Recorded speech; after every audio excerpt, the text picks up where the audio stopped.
Kalau sudah naik, jangankan sholat fardu, yang sholat sunnah bisa dikejar-kejar tuh, ya kan? Baik, tapi kadang-kadang yang takis turun.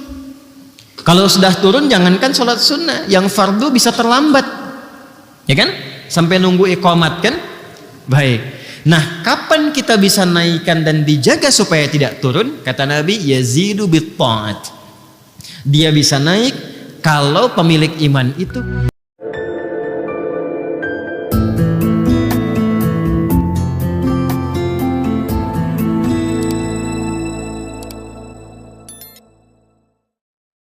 itu mantap, masya Allah.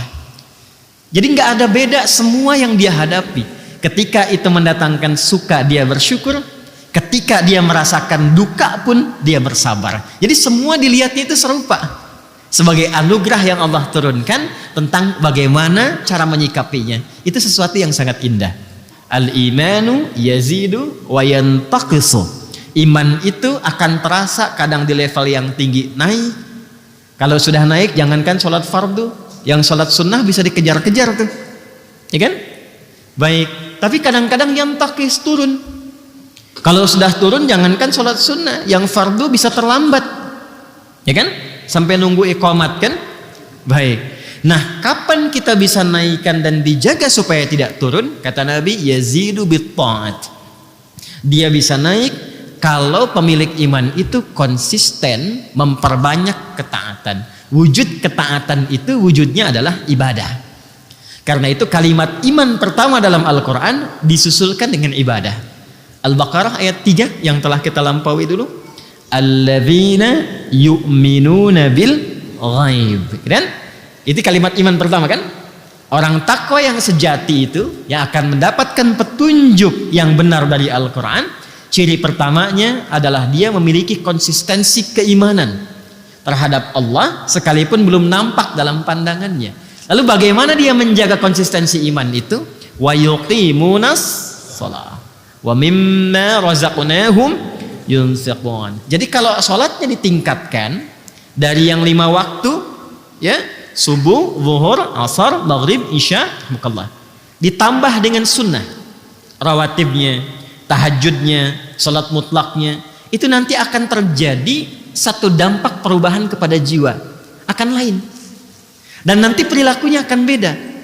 Kalau nggak percaya silahkan, akan terjadi perubahan pada diri kita. Nah, nanti persamaannya kata Nabi linearnya, begitu amal solehnya meningkat, imannya pun akan kuat. Dan pengertian terbaliknya, kalau amal solehnya sedang turun, berarti imannya pun sedang lemah. Paham ya? Nah, ini bagian pertama, bagaimana cara meningkatkan iman. Yang kedua, formulasinya lewat ilmu, pengetahuan. Karena itu antara ilmu dengan iman itu disandingkan. Itu ada di Quran surah ke-58 Al-Mujadalah di ayat yang ke-11 itu. Ya, kalau kita langsung ke ujungnya atau kita baca dari awalnya, ya ayyuhalladzina amanu idza qila lakum tafassahu fil majalisi fafsahu yafsahillahu lakum. Dan dibuka dengan iman kan ya? Hei semua orang-orang yang telah menyatakan dirinya beriman. Apa yang dimintakan oleh Allah di sini? Yang dimintakan hidupkan majlis-majlis ilmu. Kalau dalam bahasa kekinian share. Dulu tafsir ulama ya, yang fafsahu yafsahillahu lakum itu diartikan dengan luaskan, bagi space untuk yang lain. Sekarang pengertiannya di era kekinian itu bisa diperluas dengan share. Jadi kalau ada manfaat-manfaat di majlis ilmu, materi-materi yang bagus, yang bisa menguatkan jiwa, memotivasi, memberikan arah yang benar, itu share seluas-luasnya. Ya. Sehingga dengan di-share itu, setiap orang bisa mendapatkan kesempatan yang serupa untuk meningkatkan keimanannya. Kalau bahasa Nabi, boleh jadi, kan? Boleh jadi itu.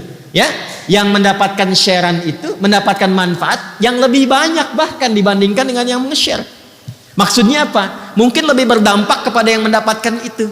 Anda mendapat video potongan misalnya, ya, terasa biasa-biasa, kayaknya bagus tuh. Lalu Anda share. Bagi sebagian orang itu yang dia cari selama ini. Ketika dia mendapatkan itu, terasa bagi dia sebuah perubahan. Ketika dia berubah, Anda yang men-share itu mendapatkan transferan pahala dari setiap hasil perubahannya. Indah kan ya? Karena itu di ujung ayatnya ditutup, yarfa'illahu alladhina amanu minkum walladzina utul ilma darajat. Jadi kalau belajar yang benar, ilmu yang benar itu secara otomatis ilmu yang telah dipelajari mampu meningkatkan iman. Ingat itu ya. Jadi itu ilmu yang diridhoi oleh Allah. Karena itu saya itu suka minta maaf sebesar-besarnya. Kalau misal dalam satu kesempatan mengajar tidak memberikan penambahan kualitas atau kuantitas keimanan, tolong saya dikoreksi ya, didoakan. Karena mungkin ada yang tidak tepat dalam cara mengajarkan itu. Ya, karena guru yang benar ketika mengajarkan sesuatu, diantaranya adalah mampu mendapatkan ya atau menjadikan setiap yang belajar itu lebih dekat dengan Allah Subhanahu wa Ta'ala. Ya, karena itu bagian terpenting adalah belajar dimanapun pastikan ilmunya bertambah, imannya menguat.